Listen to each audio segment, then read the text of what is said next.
Hey guys, today I'm going to give the story of my journey as a new mom, as a first time mom, like how that journey was for me. I've done a video about my labor and delivery story, and I stopped at after I had given birth at the hospital. So that is where I'm picking up from here, because this is that journey now after giving birth. If you want to see my labor and delivery story, you first go watch that video, then come back to this. So I gave birth at night. It was 7:50 p.m. Let's just say 8 p.m. So I just lay on the delivery bed because I'd lost a lot of blood, and the doctors told me not to get up since I would be dizzy. I lay there for a while. My cousin had come when I was almost giving birth.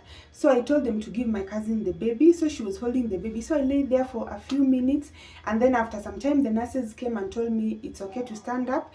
I stood up, I went and bathed. Though I was still feeling dizzy while walking to the bathroom, I went and bathed and came back and got my baby. We talked a while with my cousin. She had brought me some things. And then after that, she left because it was at night. It was just in the ward. I was alone. I didn't know anyone. So I just told my family that I've given birth and it's a girl. And I sent some of them the photo, her first photo. I was overwhelmed with a lot of emotions. I was looking at her and being scared. I was like, so this human being, this child is now my responsibility. If something happens to them, someone is like, where's her mother? Where's her mother? That is what was ringing in my mind. At the same time, I was so happy. I was like, is this real? I kept looking at her, staring at her, and she was cute. Hey, my baby was cute. Saraji was cute. Yeah. So, come to cute. So, I don't even think I slept that much. Because, there's a lot happening on your body when you've just given birth. So, the next morning, visiting hours came. My friends came and visited. It was not early morning when they came. I think I had a friend who was living around. She passed by first, and then my friend who had left at home also came with some of my friends. But now in the morning, not early morning, when people are visiting, there are people in the hospital. That's when it hit me that I'm a single mom, because I was just there with my baby. And then I'm seeing, it's a ward, it's not a private ward. I can see other people. You see the other women, their husbands are there, happy, holding the baby. They've brought them gifts. And me, I'm just here, alone. So I was like, wow. Yeah, I'm alone, like, I'm a single mom. This is my reality. This is my life. So that bit was a little bit hard, but my friends came, they cheered me up, and the hospital staff are very friendly, as I've mentioned before. So that made it easier, and then I'd given birth normally. So on the evening, I was supposed to be discharged actually. So from around the morning, the doctors came, they started pressing my breasts, trying to see if milk was coming out. No milk was coming out, because even the previous night after giving birth, they just told me to put the baby there to start.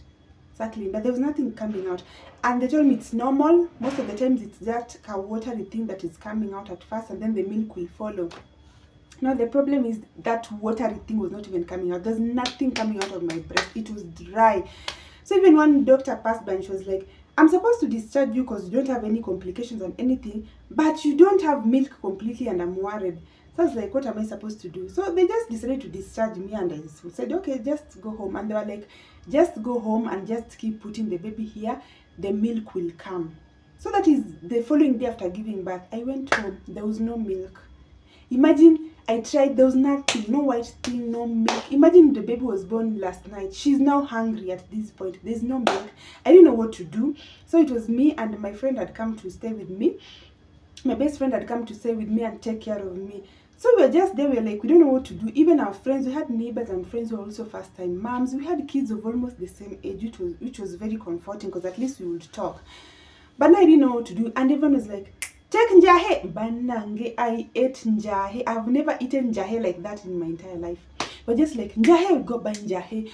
Njahe, what is it called? The bones. The bones were boiling there. Njahe is there. There is tea. There is porridge. So take tea.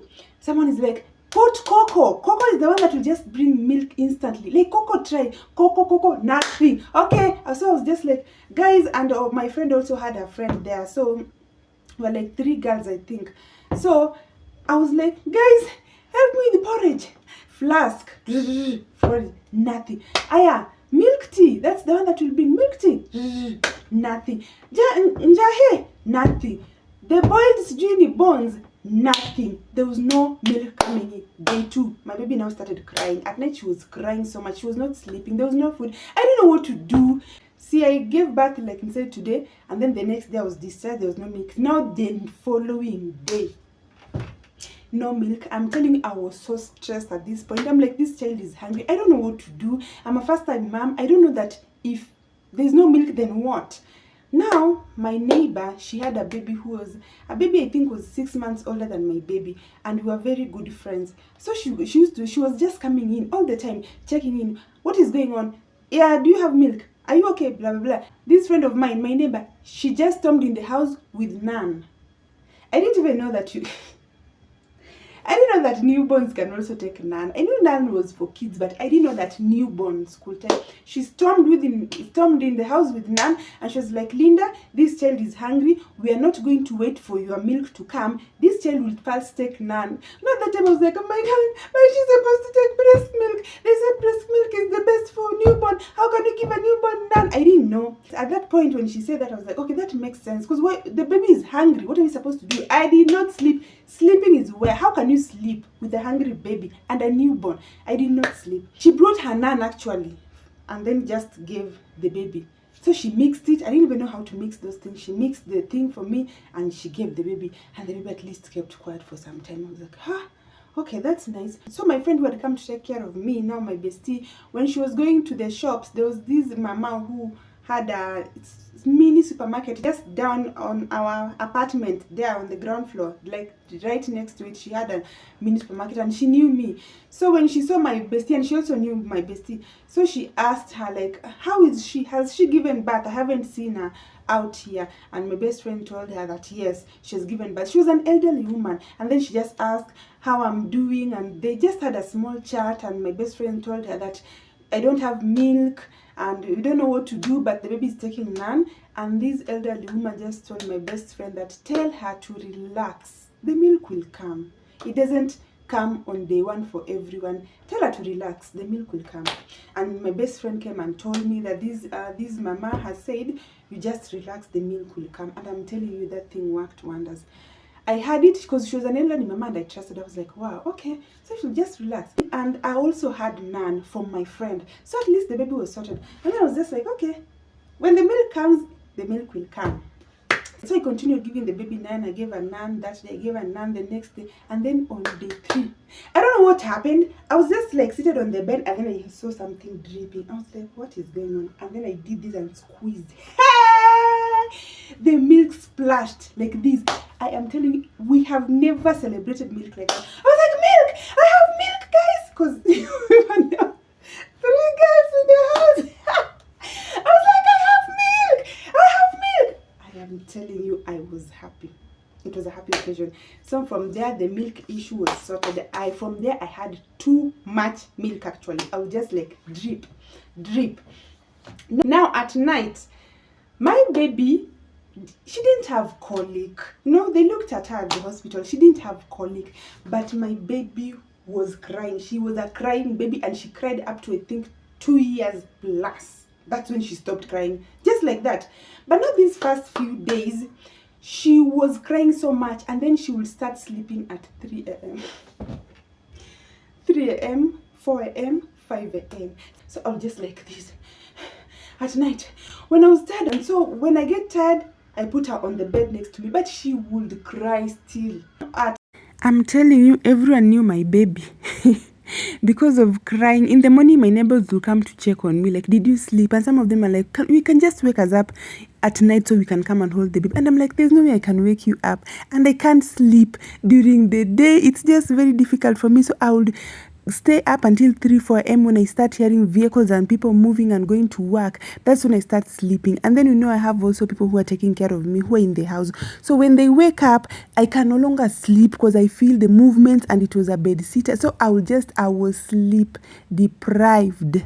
Let me tell you about the first few days of breastfeeding. After Mimi being happy, oh, the milk is here. No one told me how painful breastfeeding is. No one. I didn't know. Breastfeeding is painful. You think that you're done with pain in the hospital? It's painful. The minute the baby just grabs your nipple, I used to do,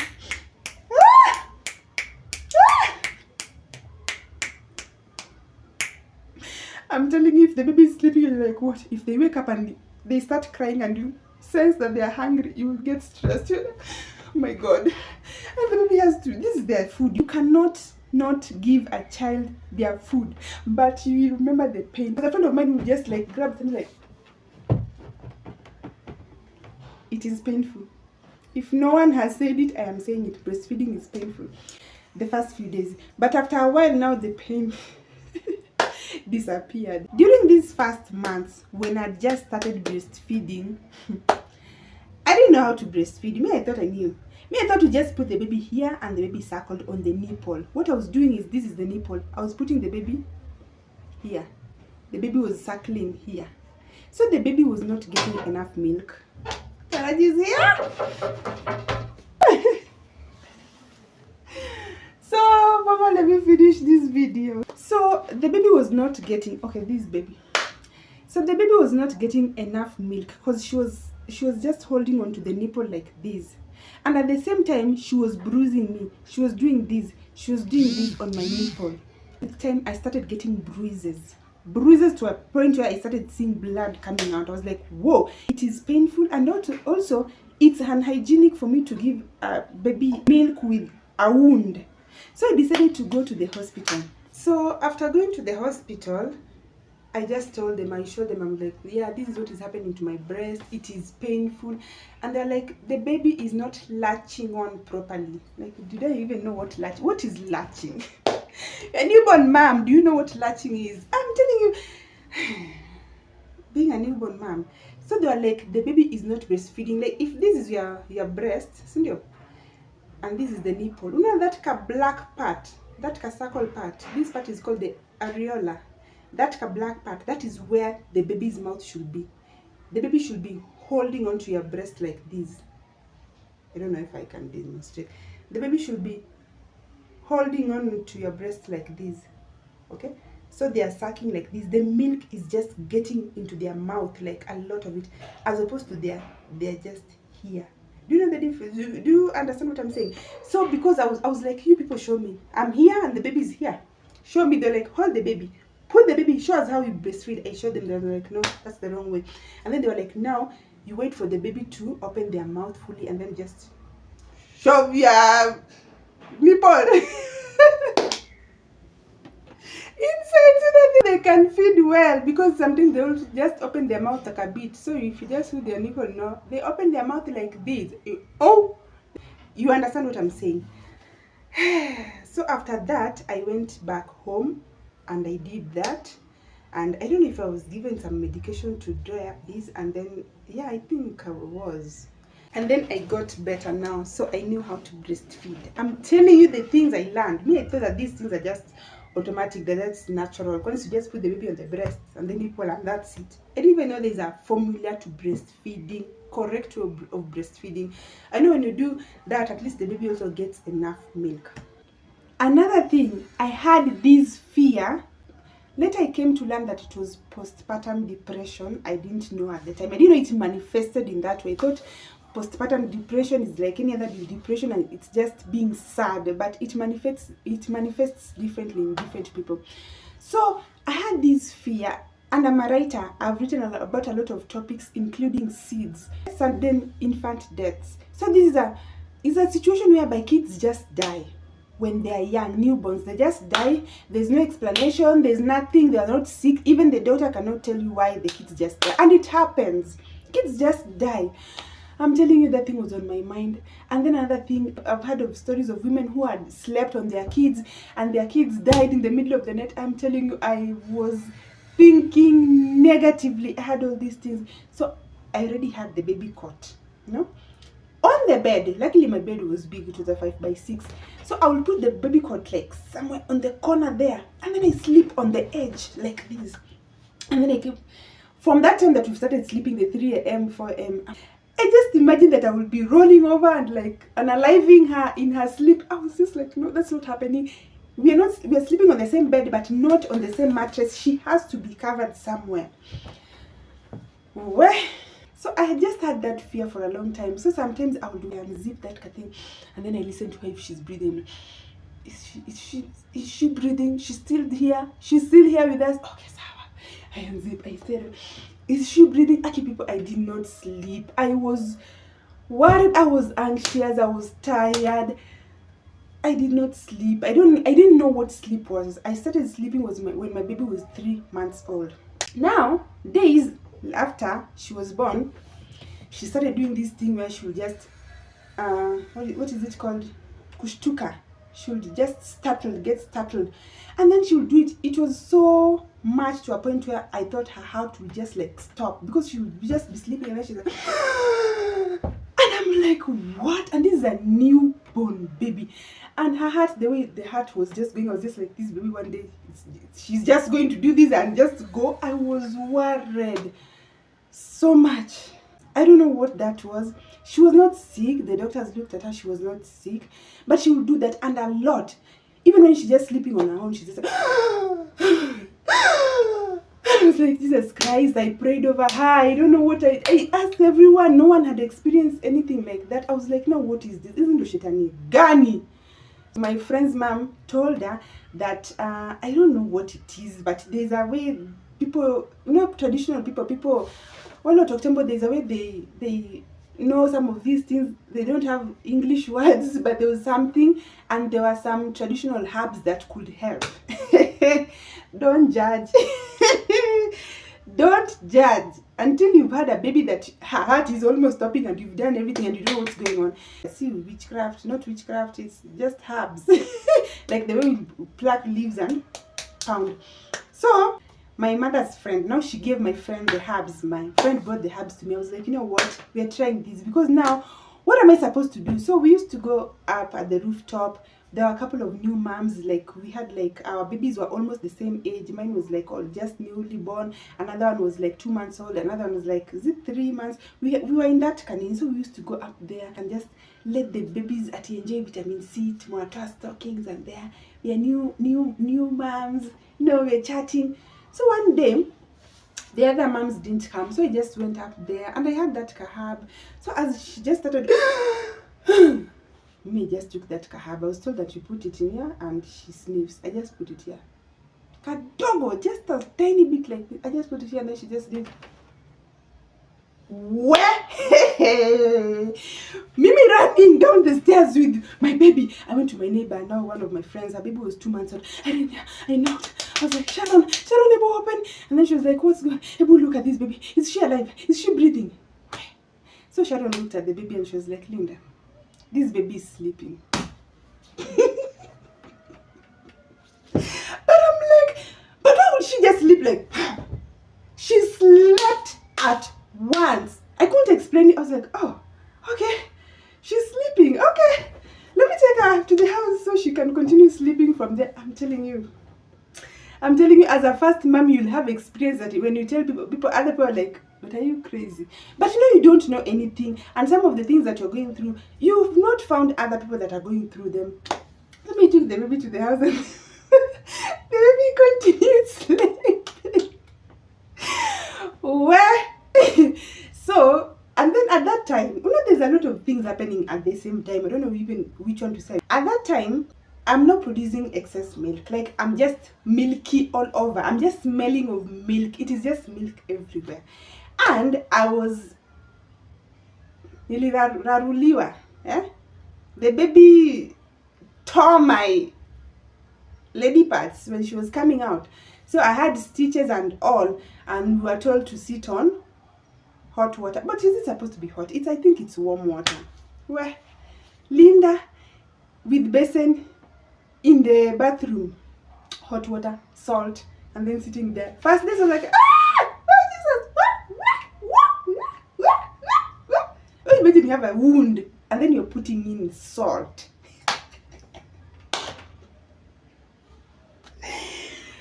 Oh, Jesus Christ. I always say, if someone has given birth to your child, if you're a man watching this and someone has given birth to your child, just respect that woman. Even if you don't love her, even if she's not your wife, just respect her. Because the things women go through when they give birth, I've not even covered the body changes and everything, and the hormones are everywhere. Your pregnancy hormones, some of them are still there. It's not that you give birth and then they're You're just like confused, you're not sleeping. You look like a mad person. Do you know what happens when you go for days or weeks without sleep? You look like a mad person. Your brain is not functioning clearly. And the baby is crying all the time. And they're trying to figure out what's wrong with them. And they can't say it. And there's you who is also recovering. You are also taking care of yourself. And there's a lot happening. And then on top of that, you are a single mom like me. You're wondering how to feed this baby. Why are they crying? Let me sit on hot water. But at the same time, you're also wondering, where is rent going to come from? Where is food going to come from? And people will be like, yeah, you need to eat. You know, you're a new mom, you need to eat. Where is the food? Have you given me the food? There's a lot. And at that point, if you're a man watching this, a woman should not be worrying about bills at that point, because their body has gone through the biggest change ever. They are mentally not okay, emotionally not okay, and then they start worrying about, now, where will the money come from? At this point, I was on leave. Maternity leave, unpaid maternity leave. I was not earning that much that I was able to save up so much. And remember, even when I was pregnant, I was spending on antenatal care, my scans. I was spending on buying baby's clothes, baby's stuff, sijui besheni, sijui nini. So said like I just had money that was just there accumulating. I was using that money, and now I'm on maternity leave. I don't even know how he survived, like Jesus Christ. Now came the postpartum depression. At that time, I kept feeling like my baby would go. I don't know, I kept feeling like she would just go, like I'll just wake up and find that she's gone, like to the next world.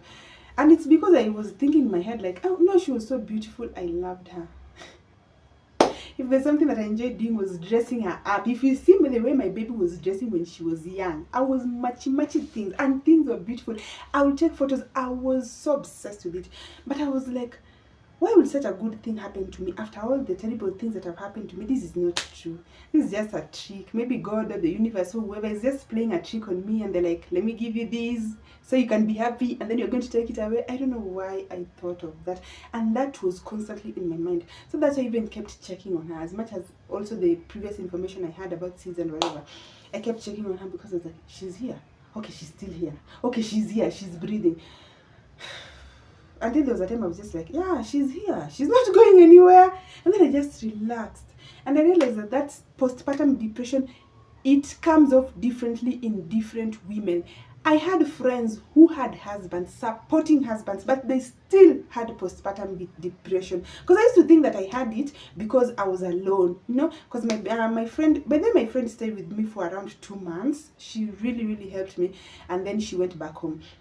At that time, mimi at 2 months bado nilikuwa nakalia maji ya moto. At 2 months I hadn't healed. I don't even know which doctors are these that keep telling people that after 6 weeks you should be okay. And so men out here expect sex after 6 weeks. Who is okay after 6 weeks? Unless you did not tear. But even your cervix has even gone back to place. Do you know that your cervix expands when you give birth? Maybe 6 weeks somebody would have suggested something, they would have landed in the ICU. Because I was like a mad person. I was sleep deprived, stressed, whatever. I had not healed. 2 months, but nilikuwa nakalia maji. Nimekalia maji mpaka I think 2.5 months. Almost 3 months suko. Imagine. 2 months still my baby was not sleeping. At night, she was not sleeping. And then during the day, I had to be looking for money to pay our bills. Sometimes I just look back on that period and I'm like, I don't even know. And then you're just alone. My friends, my other friends, I don't know. This video is just all over because I'm remembering a lot of things at the same time. I have 2 of my friends, 2 or 3, that also had postpartum depression. And this is how theirs manifested. I'm just sharing for any new mom. You know, maybe you may be experiencing this and you don't know what's going on. So one of them was terrified because of the responsibility. She was like, oh my God, now this is my baby, now this is my responsibility. And yes, she had a husband, a very supportive husband, but she was still constantly worried and she became sad because of that. Like it really affected her. So I realized that was postpartum depression. And for postpartum depression, you don't have to be excessively stressed like the others, like PTSD. You can be excessively like anxious or tired, but I don't know, for me, I'm talking out of experience, not out of research, I must do medical perspective, out of my experience and other women's experience. So there's also another friend of mine who kept telling me that, oh, if they die, you take care of her baby. If she dies, I'm like, you're not dying. And I remember I kept feeling that it's my baby who's going to go. For her, she kept feeling that she was the one who was going to die. And you know, we had no medical problem. We didn't have any medical condition. She didn't have any medical condition that will maybe make her think like that. My baby didn't have any medical condition. Apart from that, I don't know, she miraculously just stopped one day. I was just like, she just stopped. I don't even know what that is until today, but she just stopped. So postpartum depression manifests very, very differently. And also as a new mom, you know, we are always told, please don't do some kind of work, especially the work that requires bending. And I know there are some people who don't have help, and there's no alternative, okay? Or you don't have money to hire someone to help. But if you can, Aki, please, you may feel like you're a strong woman, you're a strong mama, and you know the way society puts it out here that, you know, women are supposed to be strong and you're not supposed to complain about. It's like they think we've given birth to 1,000 children before we were born into this world, and we were just pros out here. No. So please don't do any work that requires bending if you've not healed. You are going to suffer for the rest of your life. You may not feel it then, and you feel like you're a warrior, you're a strong woman, you're doing everything, but you are going to have back pains. You are going to have back pains forever. Like, don't do it. If you can, please, just get someone else to help you. And then this thing of new moms, they're supposed to know everything. You're not supposed to know everything. Who knows everything? And then this is your first baby. How are you even supposed to know everything? Right now, there are a lot of things I know that even if I give birth to the second baby, I know those things. But also, there are things that I may not have experienced with my first child that I will experience with this one. So it's okay for me to still continue learning. Don't let anyone make you feel like you're not doing enough. And to any men who expect their women to just take care of the baby like they are super women, they've given birth to 1,000 women. No, it is hard. Even if you've done it before, it is hard. And don't pressure anyone to also have sex with you. It's younger. The doctor said it's 6 weeks. People have different times of healing. I have one friend who has given birth to 2 children. She has never been torn like when giving birth. Like, she gives birth just like that, and she's just okay. Even when you are coming with her from the hospital, she was jumping on the stairs. I'm like, you, wait, don't jump on the stairs. You know, you're going to, and then she was like, but I'm okay. I'm like, oh yeah, I remember, yeah, she was not torn. Let me tell you guys how I was walking during those first days. Let me show you. I was walking like this. I couldn't open my legs fully. And at that time, I had a cough. Oh my goodness. If you're praying and you're praying for a safe delivery, praying for praying for what, please pray that you don't have a cough when you're giving birth, especially naturally, and you're going to be torn. Okay, you won't know. You can't know if you're going to be torn, but most likely. Please pray that you don't have a cough. I had a cough. So anytime I would cough, I would feel like the Uzi, the strings are going to like be ripped. And then I imagine going back to the hospital to be sewn again. So I would cough like this. I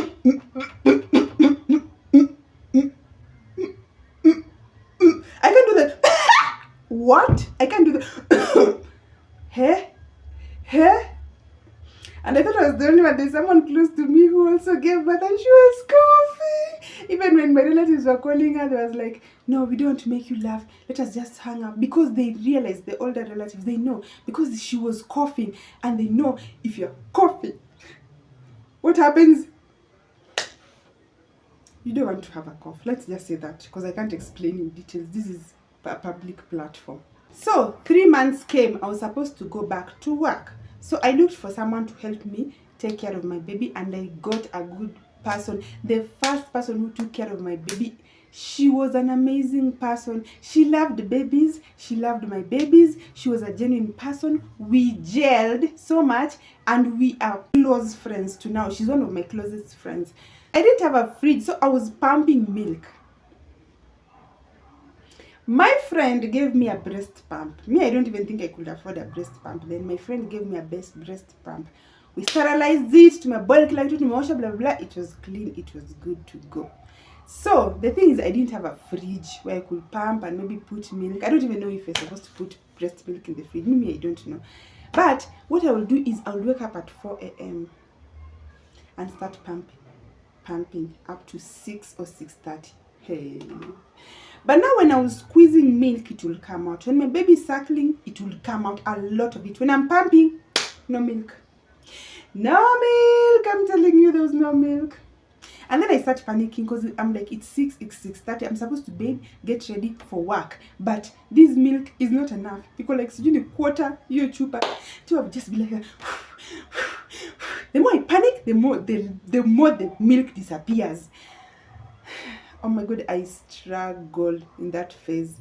And I think if I would go back now, I will just introduce the normal milk on. There's a lot of shame around, oh, you're not breastfeeding your child. So they're like, you don't want your boobs to sag. Sometimes they're also like, oh, so you want to be like those people living abroad who don't breastfeed their children. I'm telling you, you don't have to kill yourself. You do what's manageable. If you can be giving them that naan, then give them a naan. And the naan is also expensive. Jesus Christ.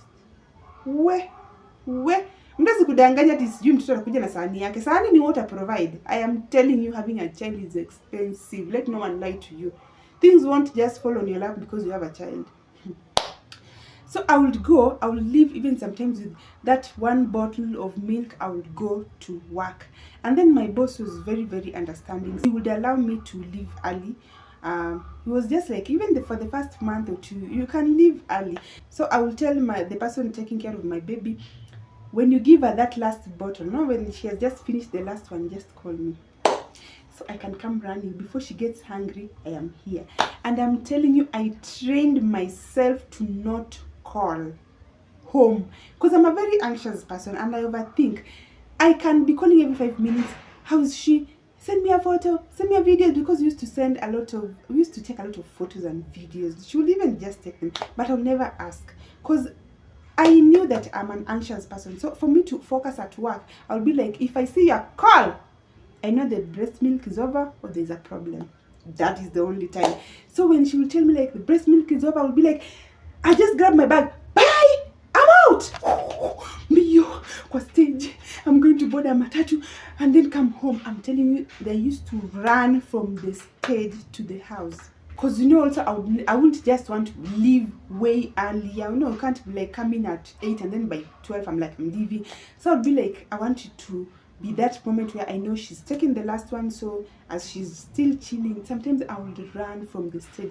There was a day I was running from the stage and they're like, my neighbor's like, Lina, we're giving her milk. I'm buying her milk down here. And I'm like, no, she needs to have breast milk. I'm here at the stage. I am coming. There's a day my friend saw me from the window. She was like, Linda, is this the way you run? Do you know one day you'll have an accident? Gari kikugonga. Kai, I would run. Come, mbio, wash my hands, cleanse. Breastfeed. Guys, motherhood is not easy. Let no one lie to you. It was a lot. So when my baby reached 5.5 months, I was like, yeah, I can now start introducing her to milk more. At 5.5 months, I started introducing her to the milk, you know, the porridge, the blended, the pudding, you know, that fruity thing, the fruits, thick fruits that are, yeah. But I'm telling you, and the washing of this breast pump, you know, the breast pump has so many parts and you have to wash each part and also boil them, so that, because I was like thinking of contamination, infection, meaning my baby is going to be infected. Guys, please bear with me. I was just talking as the memories were coming. So sometimes I'm getting a memory of when the baby was already maybe 3 months and I've already talked about 5 months. So the order is a bit confusing, but just bear with me and get the story. If I forget some of these things, I'll do a part 2 because it's a lot and it was a long time ago. So let's go to another stage. I can't even remember if this when my baby was 1 month old or 2 months. I don't even remember. It was just that early period when I'd just given birth. If you're a mom, you know that the baby most of the time prefers one side of the breast. So you may find that there's a time the baby just wants to suckle on the left. You put them on the right, they suckle a bit or they don't. If you put them on the left, that's when they suckle a lot. So that happened. There was a time she was just suckling a particular one. I think she was suckling these. She suckled, and then this one, not so much. Hey, tell me why when I wake up one day, I'm feeling something like plastic in my breast. I'm nothing even nasikia plasticish. I'm like, what's going on? I call my friend. My friend, the one who was also my neighbor that had a 6 months old baby, the one who brought me the nan. I call her, I'm like, Ebu come, Ebu feel my breasts, like, is this normal? I'm feeling like this kind of plastic, and it's uncomfortable when I lie on it. It's kind of painful. So I tell my friend to feel. She feels. She's like, Linda, you are at the last stage before getting mastitis. Is this mastitis or mastitis? It's a condition whereby the breast milk, they ferment. Is it ferment? And then just form like a lump on your breast. And she had gotten that condition. I didn't even understand how she got it, but she had gotten that condition, and I'm telling you, they took her to the hospital and they drained that milk, because at that point, when it gets to that point, there's no other way. They have to drain it. And there's no way they can inject what's it called, numbing cream here.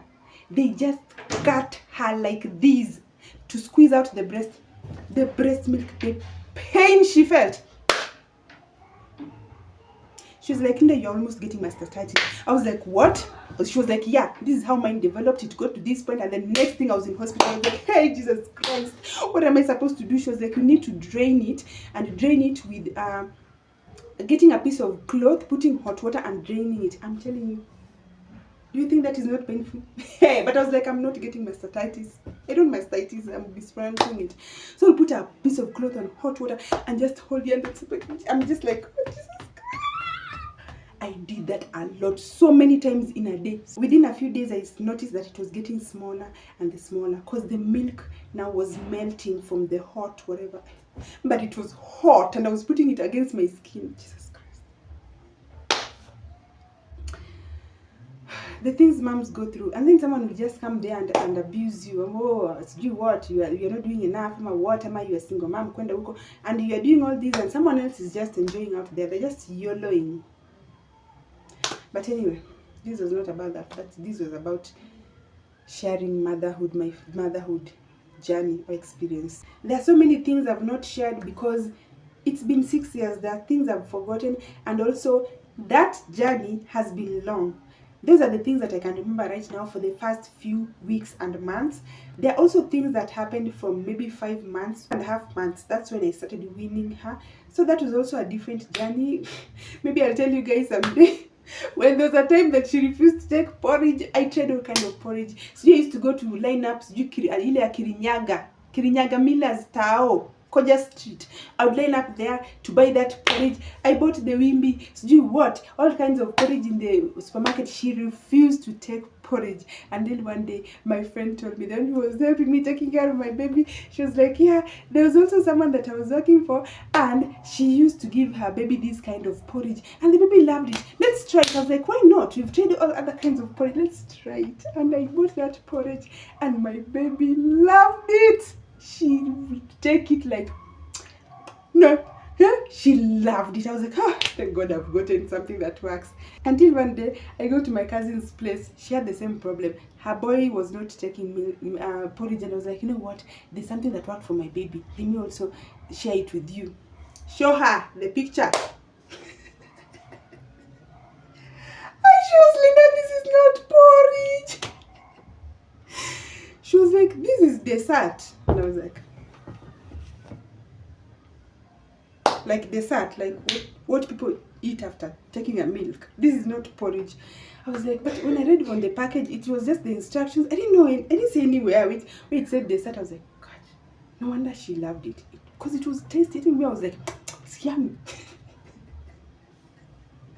I was giving a baby dessert, thinking it's porridge. If you're a single mom, if you're a new mom, if you're a mom, you don't need to know everything. We mess up. We learn on the job. There's a lot that you'll get wrong, but you'll learn as you go on. I'm just here to encourage any mom who is watching this. The journey is not easy, but it's better if you have a good support system, if you have help, and don't feel like you need to be like a superhero, like a super mom. You are doing your best, and that's what matters. Raising a whole human being is not easy. Raising a whole human being with eyes and mouth, and is going to have a personality, a human being. It's not like a handbag. Someone tells you, you can just put the handbag there, and then when they come back, they just grab the handbag and go. You are taking care of a whole human being, and you are doing a good job. You are keeping that child alive. You, together with God, working hand in hand to make sure that its child is alive. To all the moms out here, you're doing a good job, okay? Thank you so much for watching, guys, and see you in my next vlog. Bye-bye. And I can't get over how cute this afro is.